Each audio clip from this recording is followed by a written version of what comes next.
아침마다 따뜻한 물에 꿀을 타서 드시나요? 꿀은 예로부터 귀한 식품이자 약으로 여겨져 왔습니다. 목이 아플 때, 기침이 날 때, 기운이 없을 때 꿀 한 숟가락이면 모든 게 해결될 것 같은 기분이 듭니다. 하지만 꿀을 잘못 먹으면 효능을 제대로 누리지 못할 뿐 아니라 오히려 건강에 해로울 수도 있다는 사실을 아시나요? 오늘은 체육학 박사 낑아가 꿀의 진짜 효능과 올바른 섭취법, 그리고 주의해야 할 점들까지 모두 알려드리겠습니다. 영상 끝까지 보시고 구독과 좋아요 꼭 눌러주세요. 여러분의 건강을 지키는 정확한 정보입니다. 꿀 자연이 만든 완벽한 영양식품. 꿀은 벌들이 꽃에서 채취한 꿀을 모아 벌집에서 숙성시킨 천연 식품입니다. 수천 년 동안 인류는 꿀을 음식이자 약으로 사용해 왔으며 고대 이집트에서는 상처 치유에, 한의학에서는 여러 처방에 꿀을 활용했습니다. 꿀에는 과당과 포도당이 주성분이지만 그 외에도 비타민, 미네랄, 효소, 아미노산, 항산화 물질 등 수백 가지 성분이 들어 있습니다. 특히 플라보노이드와 페놀산 같은 항산화 물질이 풍부해서 우리 몸의 염증을 줄이고 세포를 보호하는 역할을 합니다. 한 식품 영양 전문가는 이렇게 설명합니다. 꿀은 단순한 당분이 아닙니다. 벌들이 꽃꿀을 채취해서 효소를 더하고 숙성시키는 과정에서 복잡하고 유익한 성분들이 만들어집니다. 이런 성분들이 꿀을 특별한 식품으로 만듭니다. 꿀의 종류는 벌들이 어떤 꽃에서 꿀을 채취했느냐에 따라 달라집니다. 아카시아 꿀, 밤꿀, 야생화꿀, 유채꿀 등 다양한 종류가 있으며 각각 맛과 향, 색깔, 그리고 영양 성분이 조금씩 다릅니다. 이런 분들에게 꿀이 특히 도움됩니다. 꿀은 누구에게나 좋은 식품이지만 특히 다음과 같은 분들에게 더욱 유익합니다. 첫째, 목이 자주 아프고 기침이 잦은 분들입니다. 꿀은 목을 촉촉하게 하고 염증을 가라앉히는 효과가 있습니다. 특히 건조한 기침에 효과적이며 목의 불편함을 완화하는 데 도움을 줍니다. 꿀의 점성이 목점막을 코팅해서 자극으로부터 보호하고 항균 성분이 세균의 번식을 억제합니다. 둘째, 소화가 잘 안 되고 속이 자주 불편한 분들입니다. 꿀은 소화를 돕는 효소가 들어있고 장내 유익균의 먹이가 되어 장 환경을 개선합니다. 특히 공복에 따뜻한 물과 함께 마시면 위장을 편안하게 하고 배변 활동을 원활하게 하는 데 도움이 됩니다. 셋째, 면역력이 약하고 자주 감기에 걸리는 분들입니다. 꿀의 항산화 성분과 항균 물질들이 면역 체계를 강화하고 감염에 대한 저항력을 높입니다. 특히 환절기나 겨울철에 꿀을 꾸준히 섭취하면 건강 관리에 도움이 됩니다. 넷째, 피부가 건조하고 상처가 잘 낫지 않는 분들입니다. 꿀은 수분을 끌어당기는 성질이 있어 피부를 촉촉하게 하고 항균 작용으로 상처 감염을 막으며 세포 재생을 돕습니다. 먹는 것뿐 아니라 피부에 직접 바르는 것도 도움이 됩니다. 다섯째, 피로하고 기운이 없는 분들입니다. 꿀의 당분은 빠르게 에너지로 전환되어 피로 회복에 도움을 줍니다. 특히 운동 후나 일을 많이 한 후에 꿀을 먹으면 기력을 빠르게 회복할 수 있습니다. 목 건강과 기침에 꿀이 좋은 이유. 꿀이 목과 기침에 좋다는 것은 누구나 아는 사실이지만 그 원리를 제대로 아는 분들은 많지 않습니다. 꿀이 목 건강에 도움을 주는 데는 여러 이유가 있습니다. 첫째, 꿀의 점성이 목점막을 코팅합니다. 목이 아플 때는 점막이 건조하고 자극에 민감한 상태인데 꿀이 얇은 막을 형성해서 외부 자극으로부터 보호합니다. 이 보호막이 목의 불편함을 즉각적으로 줄여줍니다. 둘째, 꿀의 항균 성분이 세균과 바이러스를 억제합니다. 꿀에는 과산화수소와 여러 항균 물질이 들어있어서 목 안의 유해균을 줄이고 염증을 가라앉힙니다. 특히 마누카꿀처럼 항균력이 강한 꿀은 효과가 더 뛰어납니다. 셋째, 꿀의 항산화 성분이 염증을 줄입니다. 목이 아픈 것은 염증 반응 때문인데 꿀의 플라보노이드와 페놀산 같은 항산화 물질들이 염증을 억제하고 점막의 회복을 돕습니다. 한 이비인후과 전문 연구자는 이렇게 말합니다. 기침약에도 꿀 성분이 들어가는 경우가 많습니다. 꿀은 기침을 완화하고 목을 편안하게 하는 효과가 과학적으로도 입증되어 있습니다. 다만 기침이나 목 통증이 심하거나 오래 지속된다면 꿀만으로 해결하려 하지 말고 전문가의 진료를 받아야 합니다. 꿀은 증상을 완화하는 데 도움을 줄 뿐 근본적인 원인을 해결하는 것은 아닙니다. 소화 건강과 장 건강에 미치는 영향. 꿀은 소화기 건강에도 여러모로 도움이 됩니다. 특히 장 건강과 관련해서 주목할 만한 효과들이 있습니다. 꿀에는 프리바이오틱스 효과가 있습니다.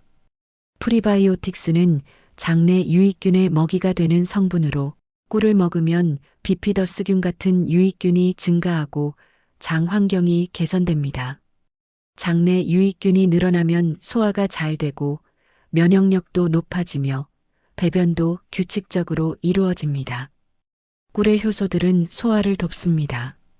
특히 꿀에 들어있는 아밀라아제, 인베르타아제 같은 효소들이 탄수화물의 소화를 돕고 영양소의 흡수를 개선합니다. 소화가 잘 안 되는 분들이 식전에 꿀물을 마시면 도움이 될 수 있습니다. 꿀은 위 점막을 보호하는 효과도 있습니다. 위산이 과다하거나 속쓰림이 있을 때 꿀이 위벽을 코팅해서 자극을 줄여줍니다. 다만 역류성 식도염이 있는 분들은 당분이 증상을 악화시킬 수 있으므로 주의가 필요합니다. 변비가 있는 분들에게도 꿀이 도움이 될 수 있습니다. 꿀의 과당은 장을 자극해서 배변을 촉진하고 수분을 끌어당기는 성질이 변을 부드럽게 만듭니다. 아침에 일어나서 미지근한 물에 꿀을 타서 마시면 배변 활동에 도움이 됩니다. 면역력을 높이는 꿀의 힘. 꿀은 면역 체계를 강화하는 데 탁월한 식품입니다. 여러 연구에서 꿀의 면역 증강 효과가 확인되었으며 특히 나이가 들면서 약해지는 면역력을 지키는 데 도움이 됩니다. 꿀의 항산화 물질들은 우리 몸의 면역세포를 보호합니다. 활성산소가 과도하면 면역세포도 손상을 받는데 꿀의 플라보노이드와 페놀산이 이를 막아줍니다. 건강한 면역세포가 많아지면 감염에 대한 저항력이 높아집니다. 꿀의 항균 작용도 면역력과 관련이 있습니다. 꿀은 여러 세균과 바이러스의 성장을 억제하는 능력이 있어서 감염을 예방하는 데 도움을 줍니다. 특히 상처 부위에 꿀을 바르면 감염을 막고 빠른 치유를 돕습니다. 한 면역학 전문 연구자는 이렇게 설명합니다. 꿀은 면역세포의 활동을 활성화시키고 염증 반응을 조절하며 항균 작용을 합니다. 이 세 가지가 결합되어 전반적인 면역력을 높이는 효과를 냅니다. 환절기나 겨울철에 꿀을 꾸준히 먹으면 감기에 덜 걸리고 걸리더라도 증상이 가볍게 지나가는 경우가 많습니다. 물론 개인차가 있으며 꿀만으로 모든 감염을 막을 수 있는 것은 아닙니다. 피부 건강과 상처 치유. 꿀은 먹는 것뿐 아니라 피부에 직접 바르는 것도 효과적입니다. 고대부터 상처 치유와 피부 관리에 꿀이 사용되어 왔으며 현대 연구에서도 그 효능이 입증되고 있습니다. 꿀의 항균 작용은 상처 감염을 막습니다. 꿀은 과산화수소를 생성하고 낮은 pH를 유지하며 높은 당 농도로 세균이 살기 어려운 환경을 만듭니다. 실제로 의료용 꿀은 화상이나 상처 관리에 사용되기도 합니다. 꿀의 보습 효과는 피부를 촉촉하게 유지합니다. 꿀은 공기 중에 수분을 끌어당기는 흡습성이 있어서 피부에 바르면 수분을 공급하고 건조함을 막습니다. 건조한 피부나 갈라진 입술에 꿀을 바르면 빠르게 개선됩니다. 꿀의 항산화 성분은 피부 노화를 늦춥니다. 자외선이나 공해로 인한 피부 손상을 줄이고 콜라겐 분해를 억제해서 피부 탄력을 유지하는 데 도움을 줍니다. 다만 피부에 직접 바를 때는 순수한 천연꿀을 사용해야 하며 처음 사용할 때는 작은 부위에 테스트해서 알레르기 반응이 없는지 확인해야 합니다. 또한 심한 상처나 화상은 전문가의 관리를 받아야 합니다. 꿀, 이렇게 먹으면 안 됩니다. 꿀은 좋은 식품이지만 잘못 먹으면 효능을 잃거나 오히려 해로울 수 있습니다. 다음은 꼭 피해야 할 섭취 방법들입니다. 첫째, 뜨거운 물에 타서 마시지 마세요. 많은 분들이 꿀을 뜨거운 물에 타서 마시는데 이는 가장 큰 실수입니다. 꿀의 효소와 비타민은 열에 매우 약해서 고온에서 파괴됩니다. 일반적으로 섭씨 40도 이상의 온도에서 꿀의 영양 성분이 손상되기 시작하며 뜨거운 물에 타면 효능이 대부분 사라집니다. 한 식품과학 전문가는 이렇게 경고합니다. 꿀을 뜨거운 물에 타면 단순한 당수가 됩니다. 꿀의 특별한 효능을 누리려면 미지근하거나 차가운 물에 타야 합니다. 둘째, 금속 숟가락으로 떠먹지 마세요. 금속, 특히 철분은 꿀의 성분과 반응해서 영양소를 파괴하고 맛을 변질시킬 수 있습니다. 나무 숟가락이나 플라스틱 숟가락을 사용하는 것이 좋습니다. 셋째, 너무 많이 먹지 마세요. 꿀은 천연식품이지만 당분이 많이 들어 있습니다. 과도하게 섭취하면 혈당을 급격히 올리고 체중 증가를 유발하며 충치의 원인이 될 수 있습니다. 하루 한두 숟가락 정도가 적당합니다. 넷째, 공복에 너무 많이 먹지 마세요. 소량은 괜찮지만 공복에 많은 양의 꿀을 먹으면 혈당이 급격히 올라갔다가 떨어져서 오히려 피로감을 느낄 수 있습니다. 다섯째, 만 1세 미만의 아기에게는 절대 먹이지 마세요. 꿀에는 보툴리누스균의 포자가 있을 수 있는데 어른은 면역력으로 막을 수 있지만 아기는 중독될 수 있습니다. 진짜 꿀과 가짜 꿀 구별하기. 시중에는 천연꿀이 아닌 가공꿀이나 심지어 물엿을 섞은 가짜 꿀도 유통되고 있습니다. 진짜 천연꿀을 선택하는 것이 중요합니다. 천연꿀은 결정화됩니다. 시간이 지나면 아래쪽부터 하얗게 굳는 것이 자연스러운 현상입니다. 오히려 오래 두어도 전혀 굳지 않는다면 가공했거나 물엿을 섞었을 가능성이 높습니다. 결정화된 꿀은 중탕으로 녹여서 먹으면 되지만 온도를 낮게 유지해야 영양소가 파괴되지 않습니다. 천연꿀은 거품이 생깁니다. 병을 흔들었을 때 위에 작은 거품이 생기고 천천히 사라지는 것이 정상입니다. 이는 꿀의 효소와 단백질 때문에 생기는 자연스러운 현상입니다. 천연꿀은 꽃 종류에 따라 색깔과 향이 다릅니다. 아카시아 꿀은 연한색이고 밤꿀은 진한 갈색이며 각각 특유의 향이 있습니다. 모든 꿀이 똑같은 색과 향을 가진다면 가공했을 가능성이 있습니다. 라벨을 꼼꼼히 확인하세요. 원재료명에 벌꿀만 표기되어 있어야 하며 다른 성분이 섞여 있거나 가공꿀이라고 표기되어 있다면 순수한 천연꿀이 아닙니다. 가격도 참고할 수 있습니다.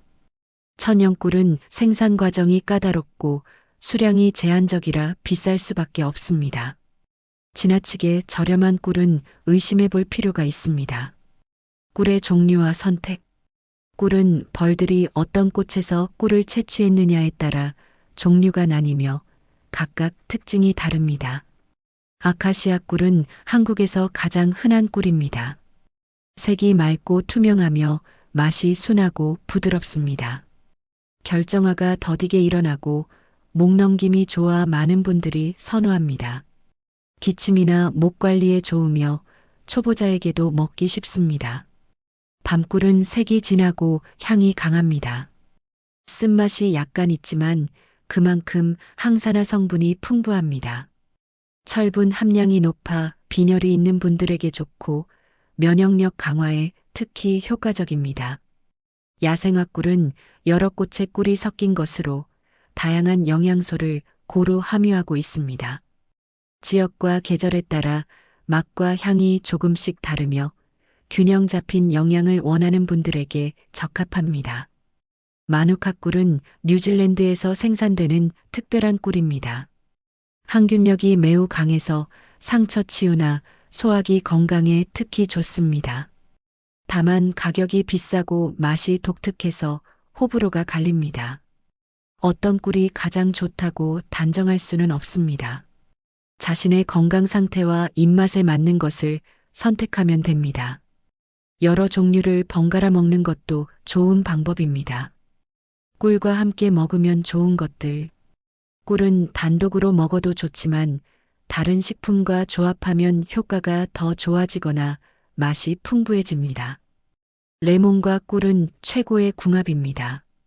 레몬의 비타민C와 꿀의 항산화 성분이 시너지를 내서 면역력을 높이고 피로 회복에 도움을 줍니다. 미지근한 물에 레몬즙과 꿀을 타서 마시면 목에도 좋고 소화에도 도움이 됩니다. 생강과 꿀도 훌륭한 조합입니다.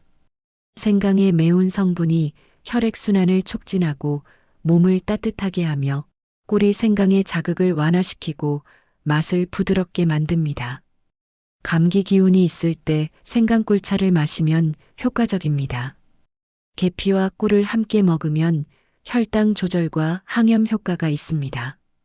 계피가 인슐린 감수성을 높이고 꿀과 함께 먹으면 맛도 좋고 건강에도 도움이 됩니다. 견과류와 꿀을 섞어 먹으면 영양 만점 간식이 됩니다.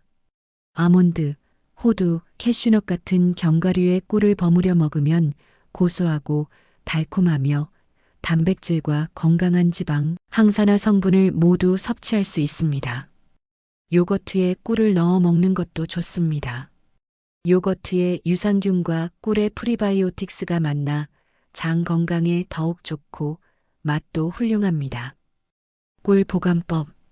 꿀은 보관만 잘하면 거의 반영구적으로 먹을 수 있는 식품입니다. 이집트 피라미드에서 발견된 수천 년 된 꿀도 먹을 수 있는 상태였다고 합니다. 꿀은 직사광선을 피해 서늘하고 건조한 곳에 보관하세요. 햇빛이 직접 닿으면 영양소가 파괴될 수 있습니다. 실온 보관이 기본이며 냉장고에 넣으면 결정화가 빨라지므로 굳이 냉장 보관할 필요는 없습니다.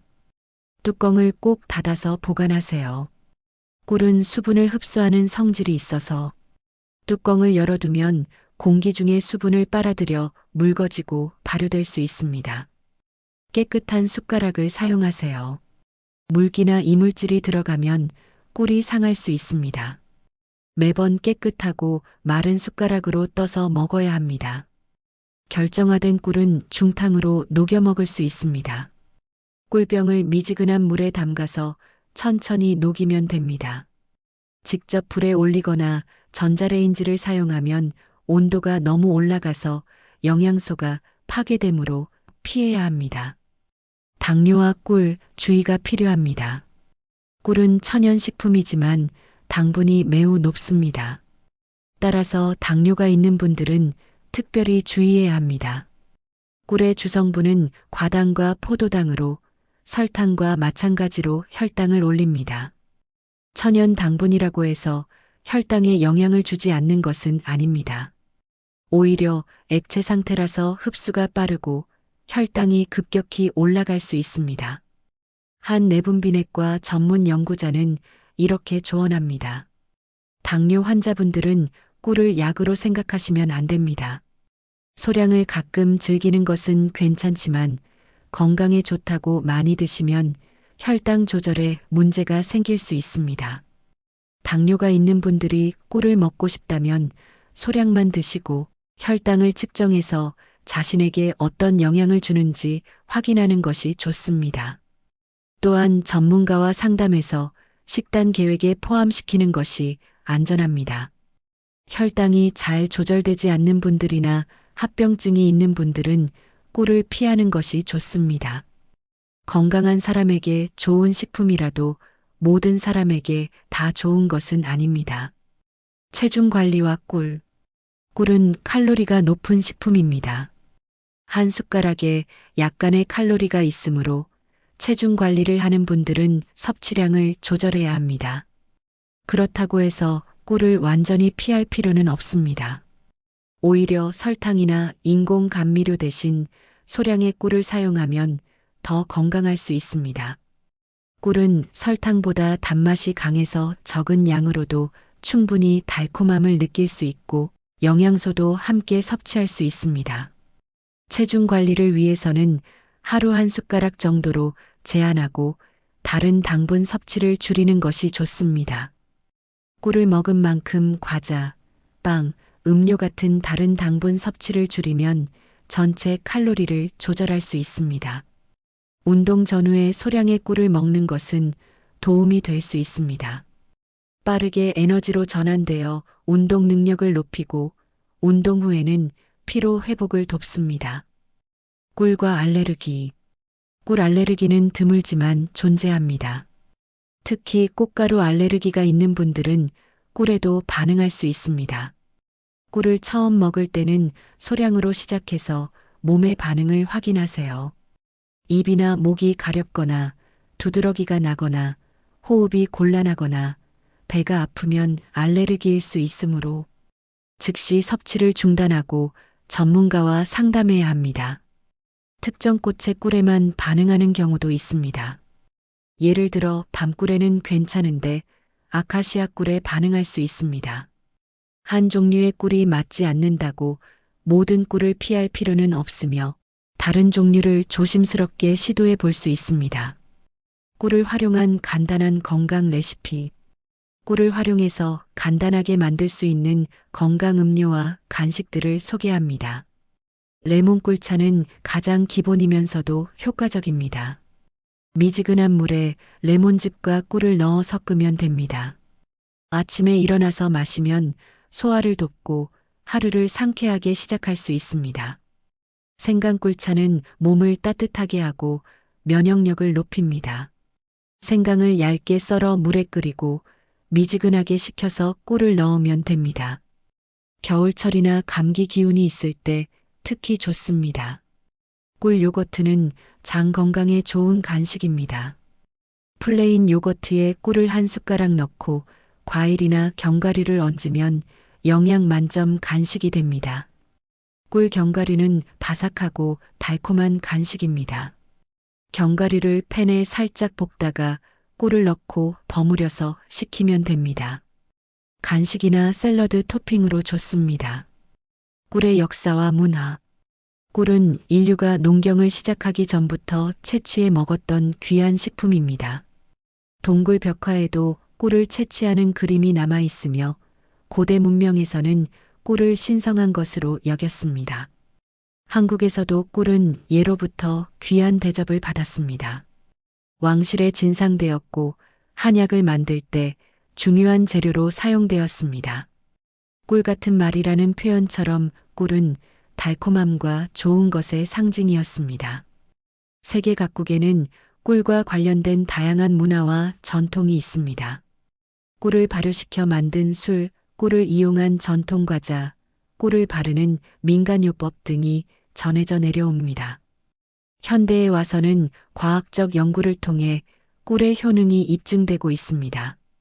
오래전부터 경험적으로 알려진 것들이 과학으로 설명되면서 꿀은 단순한 전통식품을 넘어 건강식품으로 재조명받고 있습니다. 꿀을 먹는다는 것은 벌과 환경을 생각하는 일이기도 합니다.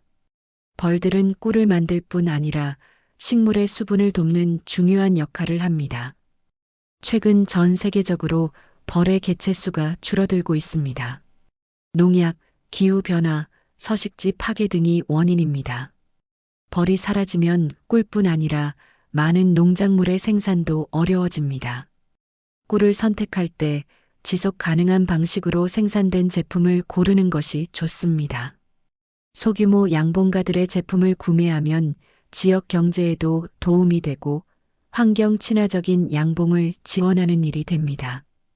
집 근처에 꽃을 심거나 벌에게 해로운 농약 사용을 줄이는 것도 벌을 돕는 방법입니다.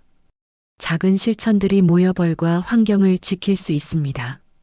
꿀은 자연이 만든 완벽한 영양식품입니다. 목 건강, 소화 건강, 면역력 강화, 피부 관리 등 다양한 면에서 우리 몸에 도움을 줍니다. 하지만 뜨거운 물에 타거나 과도하게 섭취하면 효능을 잃거나 오히려 해로울 수 있습니다. 진짜 천연꿀을 선택하고 미지근하거나 차가운 물에 타서 적정량을 섭취하는 것이 중요합니다. 하루 한두 숟가락 정도가 적당하며 레몬이나 생강 같은 다른 식품과 조합하면 효과가 더 좋아집니다. 당뇨가 있거나 특별한 건강 상태가 있는 분들은 전문가와 상담 후 섭취하는 것이 안전합니다. 꿀은 좋은 식품이지만 모든 사람에게 다 맞는 것은 아닙니다. 오늘부터 올바른 방법으로 꿀을 드세요. 아침에 일어나서 미지근한 레몬 꿀물 한 잔, 목이 불편할 때 꿀 한 숟가락이 여러분의 건강을 지키는 작은 습관이 될 것입니다. 여러분의 건강하고 달콤한 일상을 위해 체육학 박사 낑아가 늘 응원하겠습니다. 오늘 영상이 도움이 되셨다면 구독과 좋아요 꼭 부탁드립니다.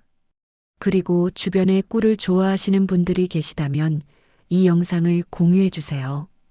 다음에도 더 유익한 건강 정보로 찾아뵙겠습니다. 감사합니다.